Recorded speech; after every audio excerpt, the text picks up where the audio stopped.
السلام علیکم ورحمۃ اللہ وبرکاتہ۔ مسامین، آج کی ویڈیو کا موضوع بڑا ہی دلچسپ ہے۔ موضوع ہے T and T department privatization back ground.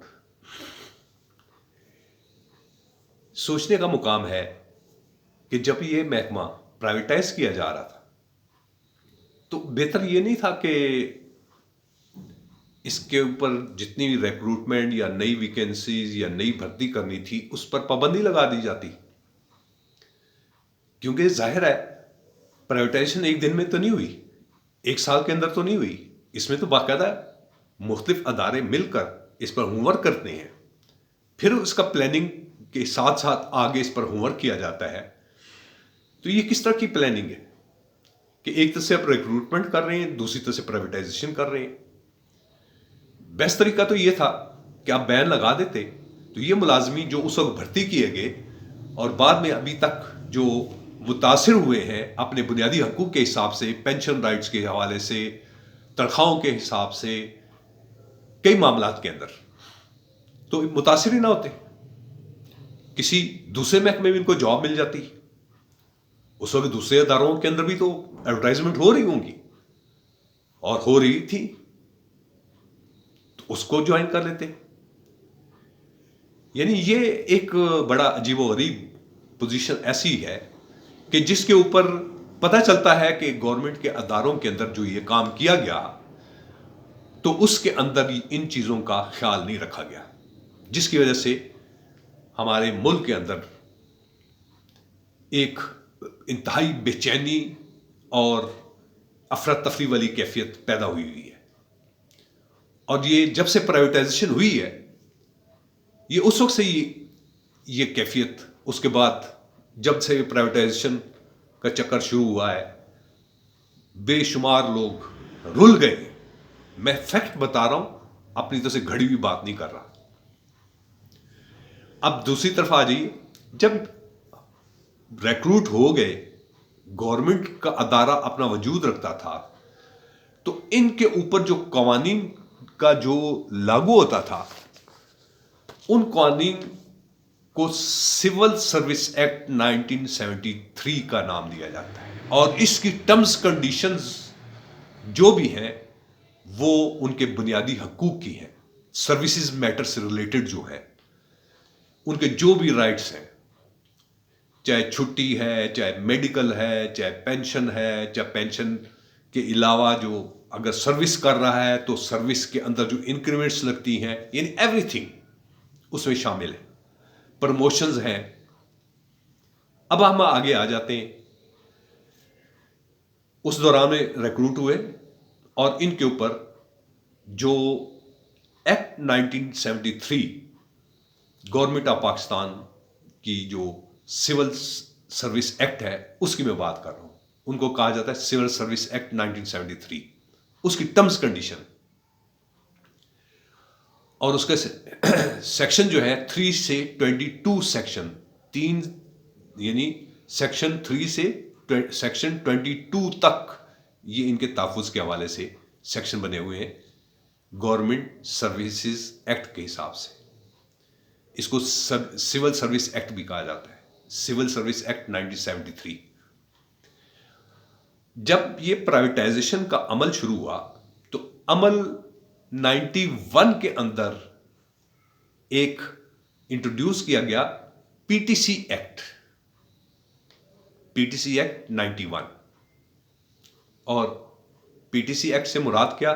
Pakistan telecommunication corporation act 1991، section 9، وہی جو terms condition civil service act کی تھی وہ اس میں دی گئی کہ یہ ملازمین گورنمنٹ آف پاکستان کے ملازمین ہی برقرار رہیں گے، اور یہ گو کہ ٹی این ٹی سے اب پی ٹی سی میں کنورٹ ہوئے، مینس ٹرانسفر ہو گئے۔ محکمہ بھی وہی ہے، لیکن اس کو پرائیویٹائزیشن کے بعد، پرائیویٹائزیشن کے پروسیس سے گزارنے کے لیے پہلے اس کو ٹی این ٹی سے کارپوریشن میں کنورٹ کیا گیا۔ اس کے بعد اس جو اس کا سیکشن 9 ہے پی ٹی سی ایکٹ کا، اس کے اندر تمام تحفظات وہی ہیں جو سول سروس ایکٹ 1973 کے. اس کے بعد آ جائیں 96 کے اندر ری آرگنائزیشن ایکٹ جو ہے وہ انٹروڈیوس کیا گیا. ری آرگنائزیشن ایکٹ جو ہے اس کا سیکشن 35 اینڈ 36، اس کے اندر بھی وہی سول سروس ایکٹ کو ہی اس کے اندر رکھا گیا کہ ان کا سٹیٹس گورنمنٹ کے ٹرانسفرڈ امپلائیز کی حیثیت سے رہے گا. ان کے اوپر تمام کے تمام وہی قوانین ہیں جو گورنمنٹ آف پاکستان کے امپلائیز کے ہوتے ہیں. اور اس پر کارپوریشن سے جب یہ کمپنی کی شکل میں جائے گی یعنی پرائیویٹ ہوگی تو ان ملازمین کے اوپر، ان ٹرانسفرڈ امپلائیز کے اوپر کسی قسم کی پی ٹی سی ایل مجاز نہیں قانون کو تبدیل کر سکے، اور ان کے حقوق کے اندر کسی قسم کا ان کے بیسک رائٹس کے حوالے سے گورنمنٹ آف پاکستان گارنٹر ہے، اور اس میں کوئی ایسی تبدیلی نہیں کی جا سکتی جس سے ان کو نقصان ہو. یہ ہے لبے لبا. اب اس میں جب پی ٹی سی ایل بنی یعنی Pakistan telecommunication company limited بنی تو 2008 میں P T C L management نے وہاں پر زیادتی کا شکار بنایا ان ملازمین کو، اور ان کو وی ایس ایس 2008 میں انٹروڈیوس کر ان کے بیسک رائٹس کے اوپر وار کیا، محروم کرنے کی کوشش کی. اس میں باقاعدہ دیکھیں، یہ میرے پاس تمام جو ڈاکومنٹ ہے، میں ڈاکومنٹ کے حوالے سے، یہ میرے اپنے ڈاکومنٹ نہیں ہے، یہ باقاعدہ ایک اتھینٹیکیٹڈ ڈاکومنٹ ہے. اور اس میں ہمارے مسعود احمد بھٹی کا کیس بہت مشہور ہے، اور اس میں 2012 SCMR 152 P T C L and others کے خلاف مسعود احمد بھٹی صاحب نے کیس کیا، اور اس میں یہ فیصلہ ہمارے حق میں آیا، یعنی ہم ملازمین کے حق میں آیا.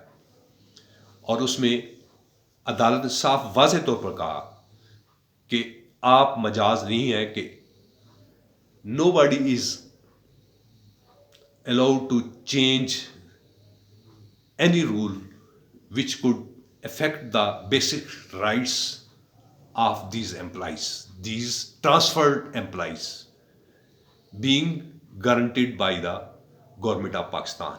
کہ گورنمنٹ آف پاکستان نے ان کی باقاعدہ گارنٹی دی ہے ان کے حقوق کے تحفظ کے لیے. اب سوچنے کا مقام یہ ہے کہ یہاں اسی طرح مختلف نوعی کے کیس آئے جس میں عدالتوں نے ان ملازمین کے حق میں فیصلہ دیا. لیکن اب سوچنا یہ ہے کہ تمام ملازمین عدالتوں میں کیس کریں، یہ کیسے ہو سکتا ہے؟ ایک نوعیت کا کیس ہے اور اس پر فیصلہ ہو جانا چاہیے کہ جتنے بھی افیکٹیز ہیں ان کے تمام حقوق بحال کیے جاتے ہیں. لیکن کہا گیا کہ نہیں جی، جو کرے گا وہ انصاف حاصل کرے گا یا اس کو اس کا حق ملے گا. یہ انصاف تو نہیں ہے، یہ تو ڈرامہ بازی ہے. This is not on merit decisions.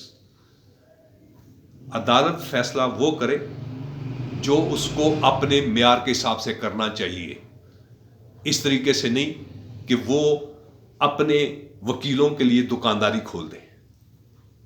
یہاں پر عدالت نے جو مشکوک کردار ادا کیا ہے، تو ہم نہیں کہہ رہے، پوری دنیا میں آپ کا جو معیار ہے انصاف کے حوالے سے آپ خود اس کو طے کر لیں. ہم تو نہیں کہنے والے، ہم تو وہی کہیں گے جو دنیا کہہ رہی ہے، اور جو ہمارے ساتھیوں کے ساتھ ہو رہا ہے ہم تو وہ آپ کو بتا رہے ہیں. مجھے ایک بات بتائیے کہ مجھے گورنمنٹ آف پاکستان نے بھرتی کیا، عدالت نے تو نہیں بھرتی کیا. تو گورنمنٹ آف پاکستان جو ہے یا فیڈریشن آف پاکستان جو ہے وہ میری ریکروٹر ہے اور وہ میری گارنٹر ہے. میں گارنٹر کو گلے سے نہ پکڑوں. کیوں؟ کیونکہ میں بھی اس ملک کا شہری ہوں اور میرے بھی حقوق ہیں. میں بھی اس ملک کا ہی شہری ہوں. اسی طرح ہمارے تمام ساتھی بھی اس ملک کے شہری ہیں. اب آ جائیں، اداروں کا بھی بتا دیا، فیڈریشن آف پاکستان کا بھی بتا دیا، عدالت کا بھی بتا دیا. ایک رہتا ہے میڈیا. میڈیا کا کام یہ ہوتا ہے کہ لوگوں کے مسائل کی نشاندہی کرتا ہے اور فیڈریشن آف پاکستان کی مدد کرتا ہے ان کو کہ لوگوں کے مسائل کو حل کیا جائے. لیکن ایسے نہیں ہوا. میڈیا نے اس طرح کردار ادا نہیں کیا جس طرح اس کو کرنا چاہیے تھا. تو ہوا کیا؟ اس کی وجہ یہ تھی کہ پی ٹی سی ایل سے اس کو اشتہارات ملنے بند ہو جانے تھے، ان کے پیسے ملنے بند ہو جانے تھے، انکم بند ہو جانی تھی، ان کی کمائی بند ہو جانی تھی. تو جس ملک میں اس طرح کا کھیل رچایا جائے تو کیا وہاں امن سکون والی کیفیت ہوگی؟ وہاں تو بے چینی ہوگی، پریشانی ہوگی.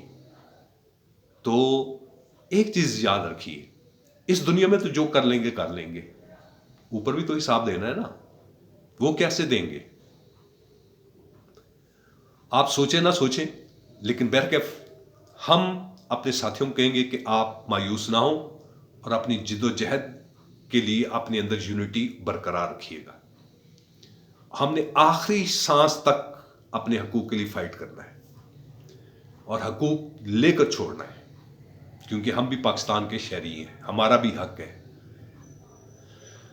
اب اس کے بعد میں اپنے ساتھیوں سے اجازت چاہوں گا اور ان سے گزارش کروں گا کہ اپنی رائے کا بھی اظہار کیجیے گا، اور میری ویڈیو پسند آئے تو اس کو شیئر بھی کیجیے گا، اور میرے چینل کو سبسکرائب کیجیے گا. چینل کا نام انجینئر محمد خالد شیرازی ہے.